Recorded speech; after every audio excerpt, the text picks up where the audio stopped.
Hallo Leute, es ist mal wieder Zeit für ein Update und heute ist Jubiläum, beziehungsweise diesen Monat Mitte Februar, ich weiß gar nicht genau, an welchem Tag genau ich die Zahnspange reingekriegt habe, aber es war Mitte Februar. Deswegen 2 Jahre habe ich das jetzt. Hat sich eine ganze Menge getan seitdem. Als ich angefangen habe, hatte ich hier und da große Lücken und der Biss sah ziemlich verschoben aus nach der Agger. Aber jetzt sieht es schon ganz gut aus. Aber ich hätte nicht gedacht, dass es so lange dauert. Also ich habe es einerseits schon gedacht, aber andererseits hat mein Zahnarzt immer gesagt, naja, bis dauert noch so 6 Monate oder bis Oktober oder also ich weiß nicht, ob er das auch falsch eingeschätzt hat oder ob er mir einfach ein bisschen, naja, ersparen wollte, so frustriert zu sein, weil es so lange dauert, keine Ahnung. Jedenfalls sind es jetzt 2 Jahre und fertig bin ich noch nicht. Aber es nähert sich so langsam dem Ende, würde ich sagen. Aber wie lange das jetzt noch tatsächlich dauert, weil, also ich habe schon von Anfang an gedacht, dass es ziemlich lange dauern könnte, die Zähne wieder richtig zusammenzukriegen. Und das ist tatsächlich so. Inzwischen berühren sich schon die meisten, aber hier vorne Eckzahn, zweiter Schneidezahn und naja, der der vierte, die haben noch nicht so richtig Kontakt. Also auf der Seite hat der vierte, glaube ich, Kontakt und auf der aber noch nicht. Oder irgendwie so. Also da fehlt noch ein bisschen was. Was ich jetzt getan habe zum letzten Mal, ich hatte ja bis jetzt keinen Termin, der nächste Termin ist Anfang März. Und das ist auch gut so. Weil es kam ja der härtere Bogen rein beim letzten Termin und daran mussten sich die Zähne erstmal anpassen. Und auf der Seite hier, da war das Zahnfleisch ziemlich lange ganz schön entzündet und die Zähne waren empfindlich. Also es hat eine ganze Weile gedauert, bis die Zähne da hinterhergekommen sind. Das ist jetzt zurückgegangen, aber ein bisschen sieht man noch, dass das Zahnfleisch da so am Übergang zum Zahn ist es noch so rot, also röter als normal. Empfindlich sind die Zähne jetzt kaum noch. Ziemlich lange war hier welcher ist das? Der Eckzahn? Ne, der dahinter, der vierte und der sechste, die waren ziemlich empfindlich, weil die mussten ziemlich viel Bewegung mitmachen bis jetzt schon und die reagieren immer am meisten dabei. Und jetzt tut es auch beim Zähneputzen nicht mehr weh vom kalten Wasser. Also ich habe ja hier so eine Munddusche und wenn ich da mit kaltem Wasser dran gehe, dann merke ich dann diese Zähne. Deswegen mache ich auch gerne warmes Wasser rein. Aber inzwischen ist es nicht mehr so empfindlich, also da ist es okay eigentlich. Ja, ich hatte ja angerufen und dann die Kette oben rausgemacht. Nee, angerufen, nicht E-Mail geschrieben, genau. Die Kette oben rausgemacht und die Kette unten erstmal drin gelassen. Und irgendwann zwischendurch habe ich gedacht, vielleicht mal gucken, ob ich die Kette unten auch rauslassen kann.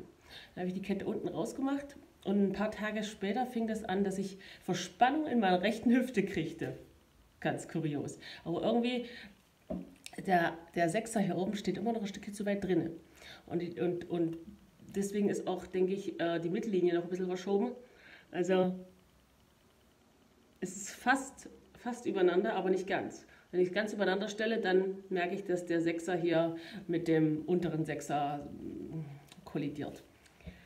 Und ich denke, dass als ich die Kette unten rausgemacht habe, dass sich dann der Zahn unten verschoben hat, um sich an den oben anzupassen und dass es dann irgendwie wieder ich weiß auch nicht. Jedenfalls habe ich, als die Kette raus war, Verspannung in der rechten Hüfte gekriegt.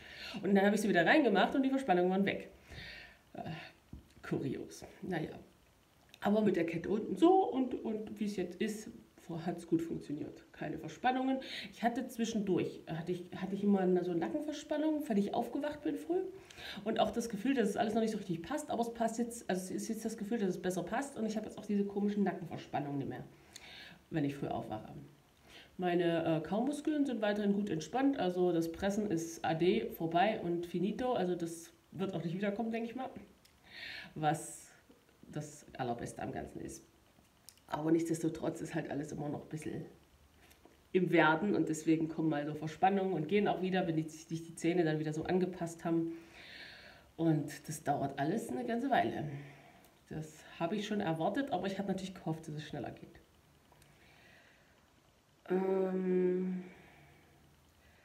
Ja, naja, ich würde jetzt nicht sagen Problemzahn, aber dieser Zahn hier unten, da wo das Zahnfleisch so weggegangen ist, da hat sich jetzt schon wieder das Zahnfleisch, ein bisschen neues Zahnfleisch gebildet tatsächlich. Also so ungefähr ein Viertel unten ist es wieder hochgewachsen, das Zahnfleisch. Das ist ja komplett runtergeklappt und da unten mit der Mundschleimhaut verschmolzen, das sieht man auch noch. Aber da hat sich jetzt ein bisschen neues Zahnfleisch gebildet, also ein bisschen immerhin.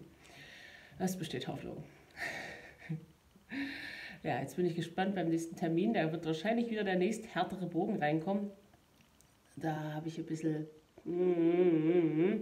dass es dann wieder hier anfängt mehr entzündet zu sein, das Zahnfleisch. Aber mal gucken.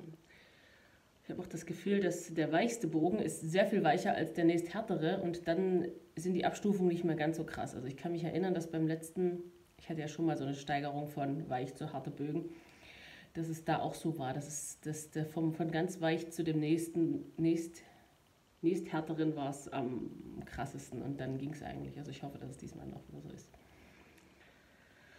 Ja, da bin ich gespannt. Mein Sohn hat ja jetzt diese Lingualbögen. Ich habe zu meinem Sohn ja noch lange nichts mehr berichtet. Ne? Mein Sohn hatte die herausnehmbare Aga und hatte zwei davon gehabt hintereinander, weil er bei der ersten noch nicht genug Platz gewonnen hat. Und jetzt hat er solche Lingualbögen, wie ich auch hatte. Und da ist jetzt tatsächlich der eine wieder gelöst da oben. Und dann ist jetzt der Zahnarzt aber diese Woche nicht da. Aber es geht gerade, also hat gerade keine Beschwerden damit. Also mal gucken, ob wir uns noch bis zum 3. damit retten können oder ob wir vorher nochmal hinfahren, das wieder ankleben lassen. Ja, aber ansonsten kommt er ganz gut klar. Ich bin noch nicht so ganz sicher, ob es reicht bei ihm, weil er immer noch recht schlecht Luft durch die Nase kriegt. Aber nachts schläft er mit seinem Mundpflaster und atmet dann auf jeden Fall durch die Nase. Also kann man doch hoffen, dass die Zunge lange genug im Gaumen oben liegt, dass der Gaumen dann schön geformt wird. Ja, da kommt jetzt der bleibende Eckzahn und der Schneidezahn, der zweite, steht so ein bisschen komisch dadurch. Mal gucken. Ich beobachte das und mal gucken, was der Zahnarzt das nächste Mal dazu sagt. Weil da haben wir nämlich beide Termine. Ja, das war das 2-Jahres-Update-Jubiläum. Jubiläums-Update. Ja, ich berichte. Tschüss!